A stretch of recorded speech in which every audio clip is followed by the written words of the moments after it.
ಬೆಳಕಿನ ಚಿತ್ತಾರ ಮೂಡಿತ್ತು. ಶಕ್ತಿಸೌಧ ತಿರಂಗದ ಅಲಂಕಾರದಲ್ಲಿ ಜಗಮಗಿಸಿತ್ತು. ಸಾವಿರಾರು ಜನ ಕುಣಿದು ಕುಪ್ಪಳಿಸುತ್ತಿದ್ರು.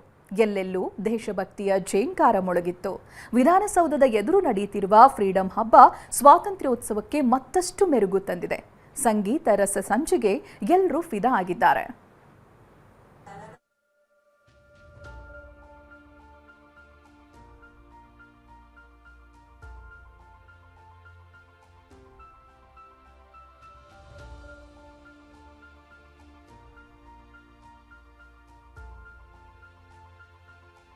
ಎಲ್ಲೆಲ್ಲೂ ಬೆಳಕಿನ ಚಿತ್ತಾರ, ಶಕ್ತಿಸೌಧಕ್ಕೆ ತಿರಂಗದ ಅಲಂಕಾರ, ದೇಶಭಕ್ತಿಯ ಝೇಂಕಾರ ಮೊಳಗಿದೆ.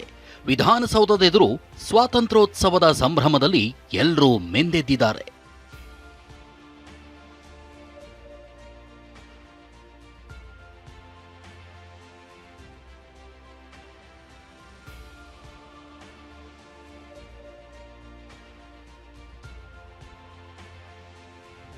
ವಿಧಾನಸೌಧದ ಅಂಗಳದಲ್ಲಿ ಇವತ್ತು ಸಂಭ್ರಮ ಮನೆ ಮಾಡಿತು.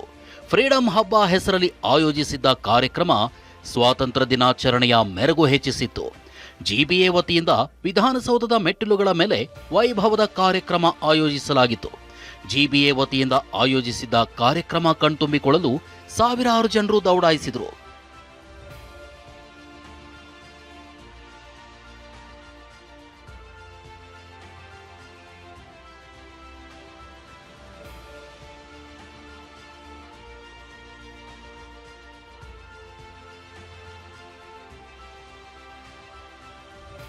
ಫ್ರೀಡಂ ಹಬ್ಬದಲ್ಲಿ ಮಧ್ಯಾಹ್ನದಿಂದ ರಾತ್ರಿ ತನಕ 10 ಕಾರ್ಯಕ್ರಮಗಳು ನಡೆದವು.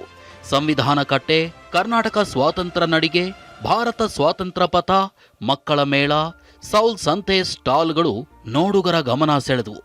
ಇನ್ನು ಭಾರತ ಪರೇಡ್ ಹಾಗೂ ಸಾಂಪ್ರದಾಯಿಕ ಉಡುಗೆ ತೊಡುಗೆ ಪ್ರದರ್ಶನ ಕಣ್ಣಿಗೆ ಮುದ ನೀಡುವಂತಿತ್ತು. ರಾಜ್ಯ ಮಾತ್ರವಲ್ಲದೆ ವಿವಿಧ ರಾಜ್ಯಗಳ ಸಂಸ್ಕೃತಿ ಸಂಪ್ರದಾಯಕ್ಕೆ ಪರೇಡ್ ಸಾಕ್ಷಿಯಾಗಿತ್ತು.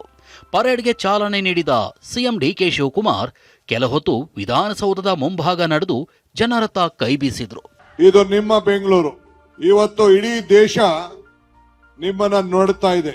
ಫ್ರೀಡಂ ಹಬ್ಬ ಬರೀ ಹಬ್ಬಕ್ಕೆ ಸೀಮಿತವಾಗಿದ್ದಲ್ಲ. ಇದು ನಾವೆಲ್ಲರೂ ಕೂಡ ಬಹಳ ಸಂತೋಷದಿಂದ ನಮ್ಮ ಹಿರಿಯರು ಕೊಟ್ಟಂತ ಸ್ವಾತಂತ್ರ್ಯದ ಹಿನ್ನೆಲೆಯಲ್ಲಿ ಪ್ರಜಾಪ್ರಭುತ್ವವನ್ನು ಉಳಿಸ್ಕೊಳ್ಳಿಕ್ಕೆ ಈ ಒಂದು ದೊಡ್ಡ ಪ್ರಯತ್ನವನ್ನು ನಾವು ಮಾಡ್ತಾ ಇದ್ದೇವೆ. ಇನ್ನು ಸಂಜೆ 7 ಗಂಟೆ ಬಳಿಕ ವಿಧಾನಸೌಧದ ಮೆಟ್ಟಿಲುಗಳ ಮೇಲೆ ಸಂಗೀತ ರಸಸಂಜೆ ಕಾರ್ಯಕ್ರಮ ನಡೆಯಿತು. ಎಂಡಿ ಪಲ್ಲವಿ, ಸಂಚಿತ್ ಹೆಗಡೆ, ರಘು ದೀಕ್ಷಿತ್ ಸೇರಿದಂತೆ ಹಲವು ಗಾಯಕರು ನಡೆಸಿಕೊಟ್ಟ ಕಾರ್ಯಕ್ರಮಕ್ಕೆ ಎಲ್ಲರೂ ತಲೆದೂಗಿದ್ರು. ಇನ್ನು ವಿಧಾನಸೌಧಕ್ಕೆ ಮಾಡಿದ ಬೆಳಕಿನ ಅಲಂಕಾರ ಎಲ್ಲರ ಗಮನ ಸೆಳೆಯಿತು.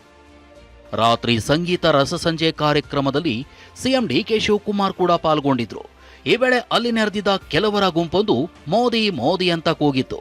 ಈ ವೇಳೆ ಪ್ರಧಾನಿ ಮೋದಿಯೇ ಡಿಕೆ ಅಂತ ಕೂಗ್ತಾರೆ ಅಂತ ಸಿಎಂ ಟಾಂಗ್ ಕೊಟ್ರು. ನಮಸ್ಕಾರ ನಮಸ್ಕಾರ. ಕರ್ನಾಟಕ ನಾಡಿನ ಎಲ್ಲ ನನ್ನ ಮೋದಿನೇ ಡಿಕೆ ಡಿಕೆ ಡಿಕೆ ಅಂತ ಇದ್ದಾರೆ. ನೀವ್ ಯಾಕೆ ತಲೆ ಕೆಡಿಸ್ಕೊತಾ ಇದ್ದೀರಾ?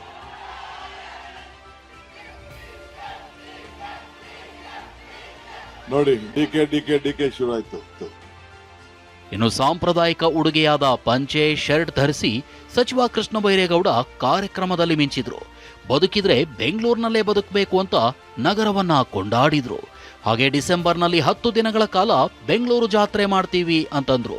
ಡಿಸೆಂಬರ್ನಲ್ಲಿ ನಾವು ಬೆಂಗಳೂರಿನಲ್ಲಿ ನಮ್ಮೂರ ಹಬ್ಬ ಬೆಂಗಳೂರು ಜಾತ್ರೆಯನ್ನ ಡಿಸೆಂಬರ್ ತಿಂಗಳಿನಲ್ಲಿ ಆಯೋಜನೆ ಮಾಡಬೇಕು ಅಂತ ತೀರ್ಮಾನ ಮಾಡಿದ್ದೇವೆ.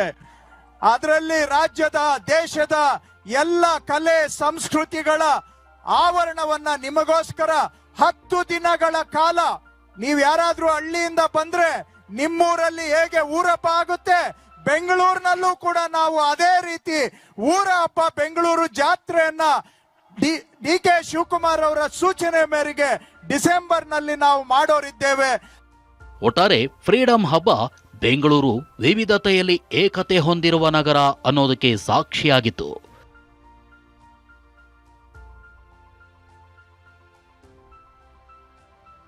ಲಕ್ಷ್ಮೀ ನರಸಿಂಹ, ಟಿವಿ9 ಬೆಂಗಳೂರು.